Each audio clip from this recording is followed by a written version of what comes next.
Welcome to Nitakis. My name is Mrs. Ramlal.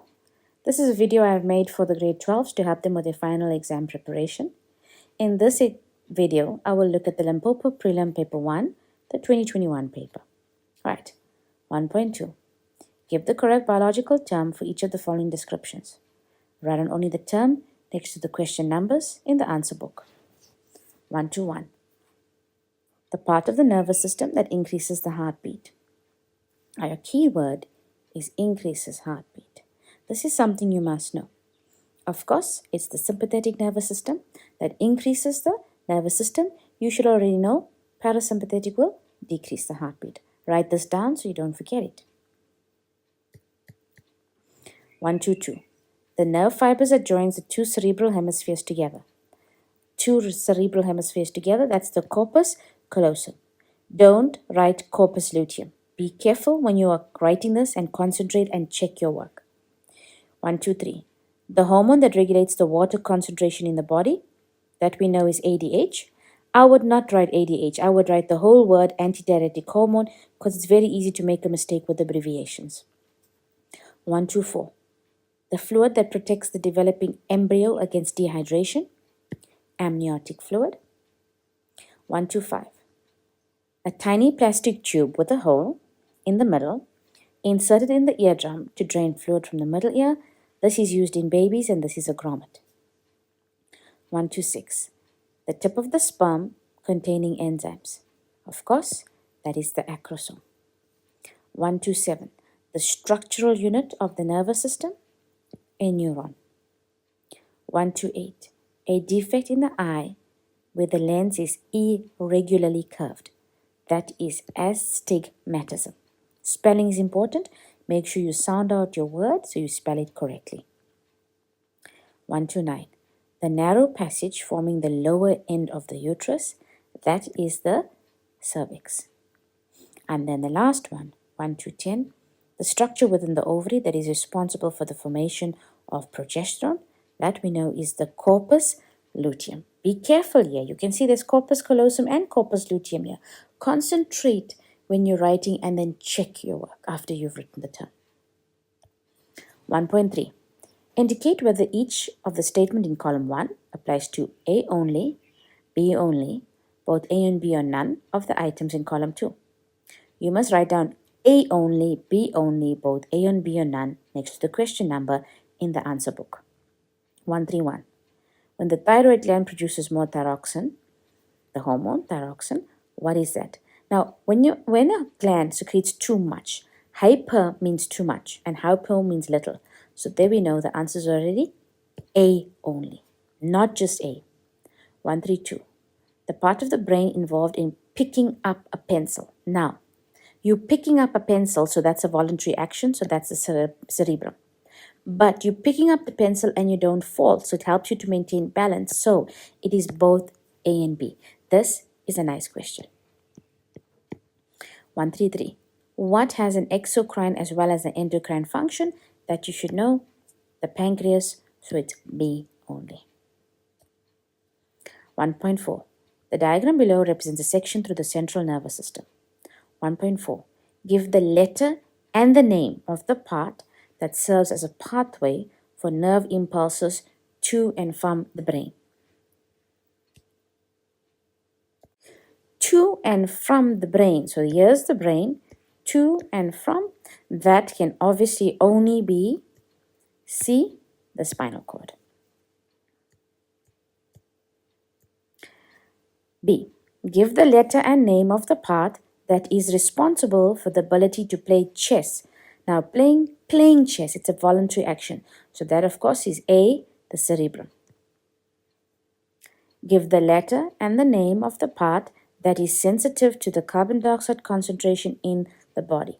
Well, that, of course, is the medulla oblongata, and that's B. 1.42. State 2 ways in which the brain is protected.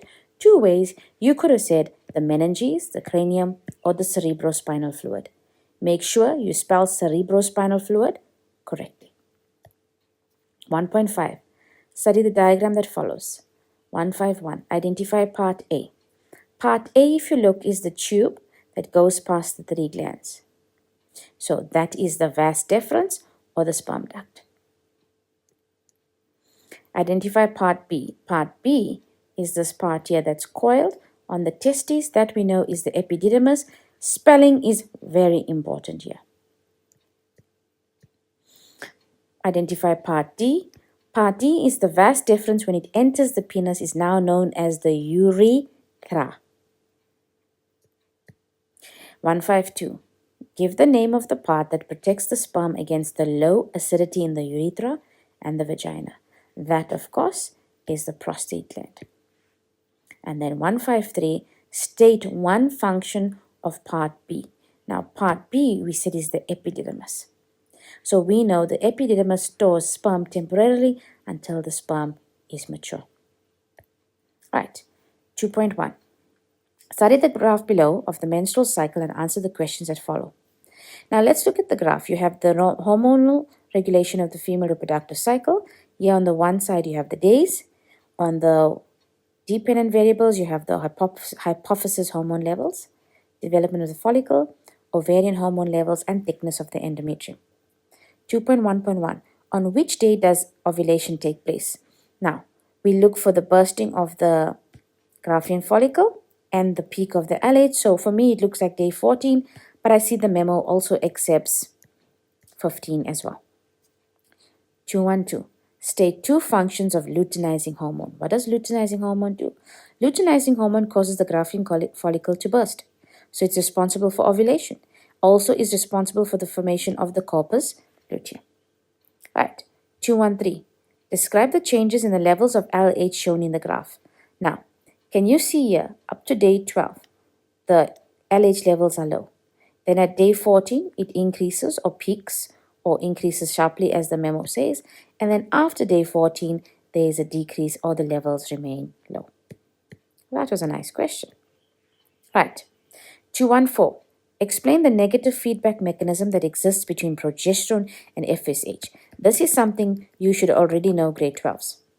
High levels of progesterone will inhibit the release of FSH so that no follicles develop.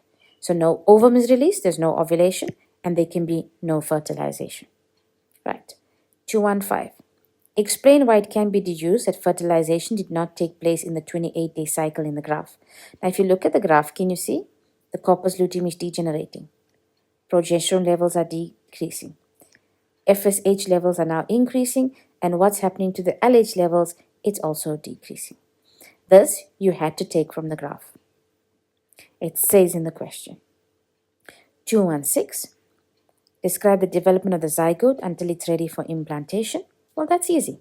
The zygote will undergo mitosis to form a mass of cells called the morula. The morula will undergo more mitosis to form a hollow-filled cavity called the blastocyst, and the blastocyst is implanted in the thickened endometrium.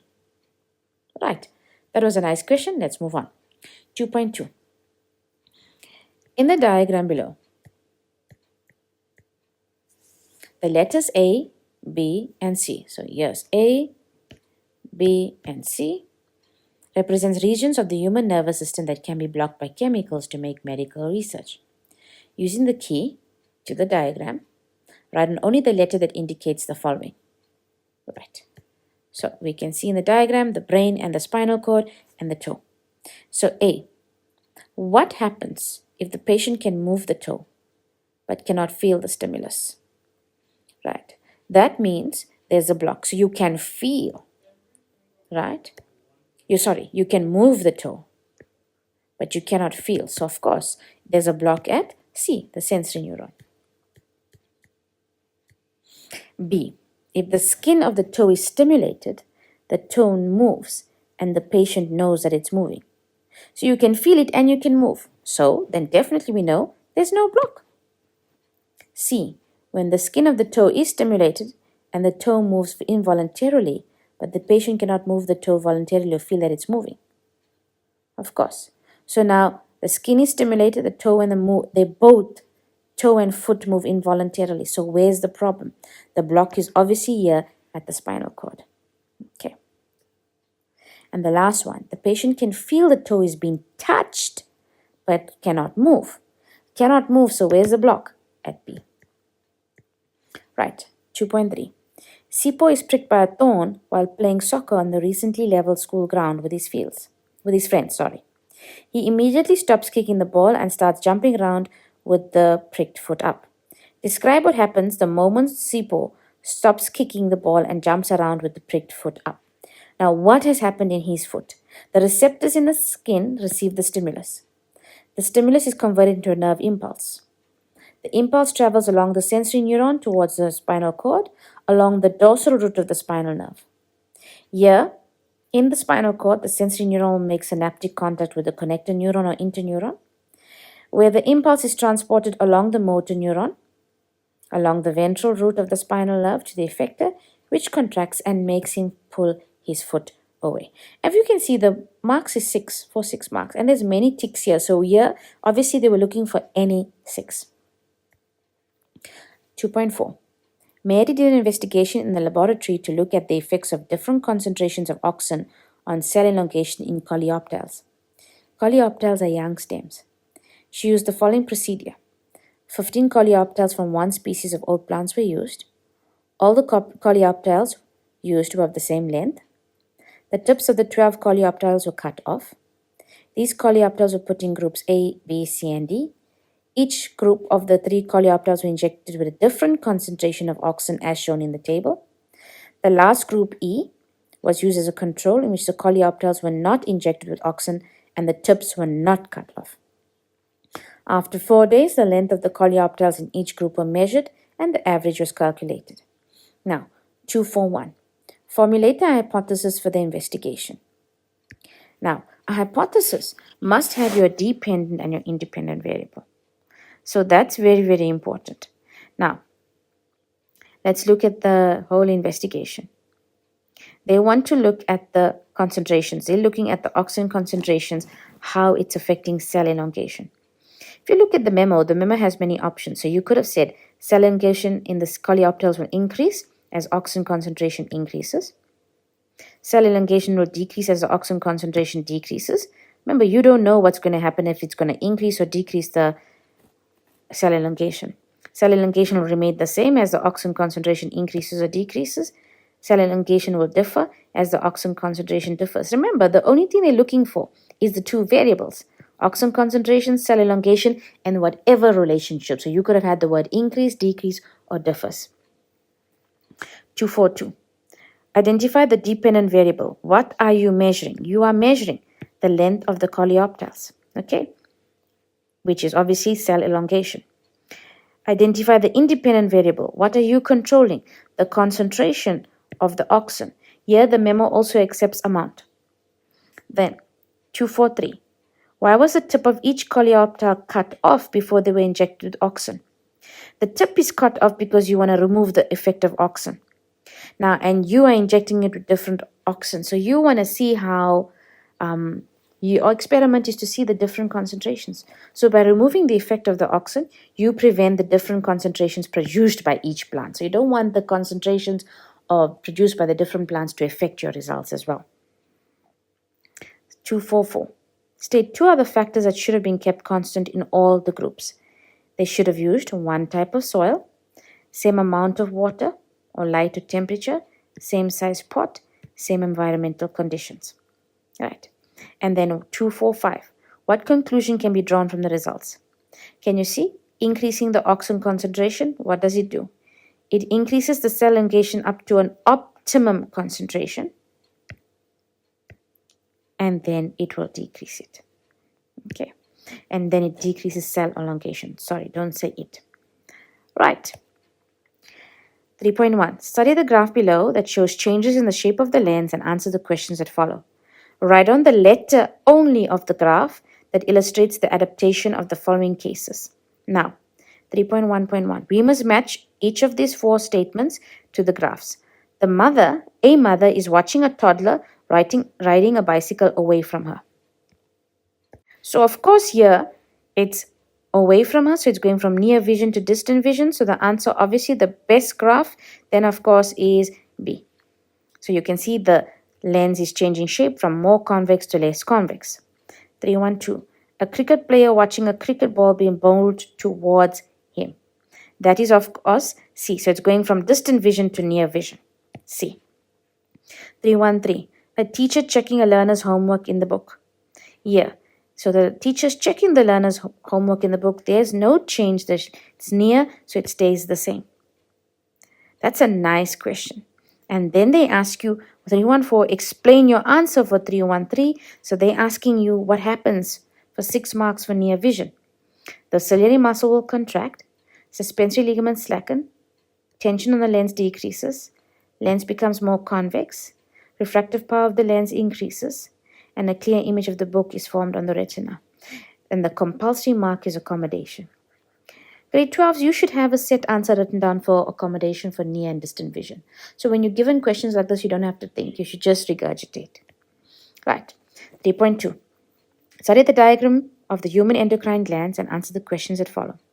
3.2.1. Identify the gland number 1. Number 1 is, of course, the pituitary gland.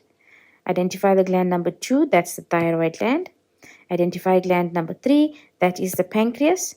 And D, which is obviously not here in the memo, state the function of the gland D, which is the adrenal gland, produces aldosterone. Right. Then 3.3. The concentration of glucose in the blood is regulated by hormones.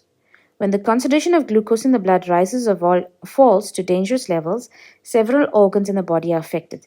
3.3.1. Name 2 organs that can be affected by the abnormal glucose levels. A very nice question. The kidney and the liver muscles. 3.3.2. Suggest 2 problems that may arise in the body if the glucose concentration is not controlled. A nice question as well. When the glucose of concentration rises to dangerous levels, the kidneys are unable to absorb the excess glucose. Glucose appears in the urine that can lead to kidney damage or failure.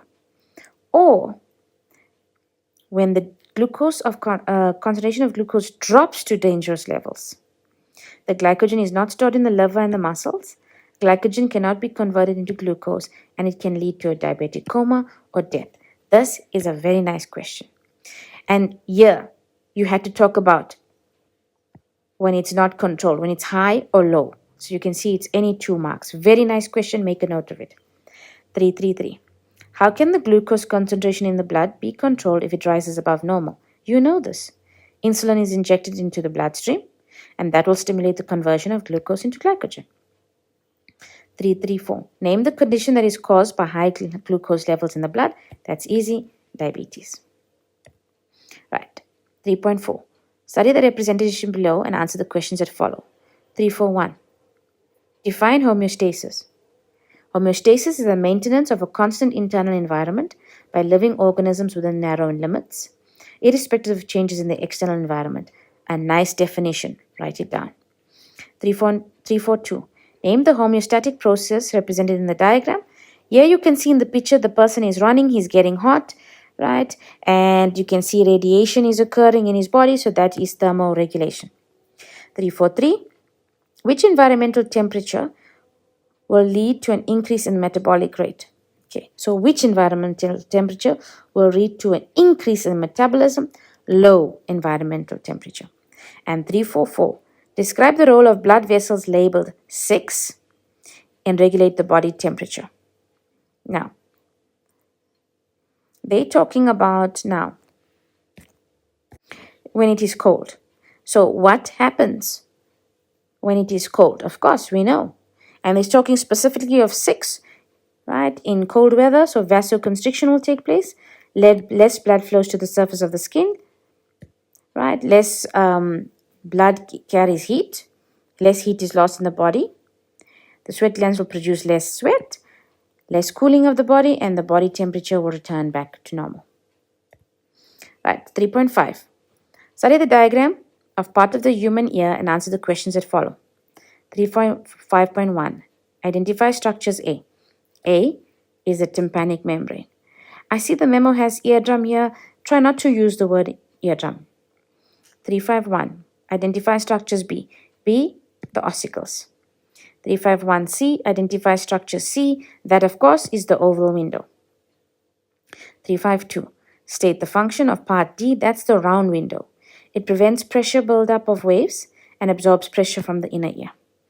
And the last question, 3.5.3, explain why a parachutist who has a severe head cold should be advised not to participate in any parachute jumping activity until the head cold is cleared. The head cold will result in a blocked eustachian tube.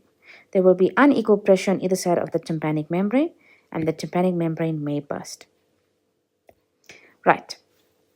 3.6.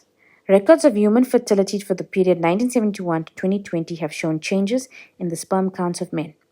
The table below shows the changing numbers of men with high or low sperm counts over a period of 50 years. So here you have your time period in the years. There you have the number of men with high sperm count per 100, men with low sperm count per 100. Now, 361. Calculate the percentage decrease of men with the high sperm count between 1971 and 2020. Now, that's quite easy. It's 600 minus 250, so that's the difference over the first number, which is 600 times 100, and it is 58.3%. Okay, 362. Draw a bar graph to show the number of men with a high sperm count and a low sperm count from 1971 to 2020. And there's the graph here next to us. We can see there's the spaces. You have your number of men with high or low sperm count on the one variable, time in years. There you have your key number of men with high sperm count and low sperm count, and then you have your heading. You got marks for the type of graph, the caption, correct labels for X and Y axis, correct scale, and all the bars plotted correctly. Then 3.63. Analyze what happens between men with high sperm count and men with low sperm count over a 50-year period. So, what does it mean? You can see that the number of men with low sperm count increased from 1971 to 2020, and the number of men with high sperm count has decreased from 1971 to 1920. From 1971 to 2020, sorry. So number of men with low sperm count increased. Number of men with high sperm count decreased. And where can you see that? Of course, that's just in the table. Right. Thank you, grade 12s, for watching this video. I hope you learned a lot. Join me and watch all my other videos as well.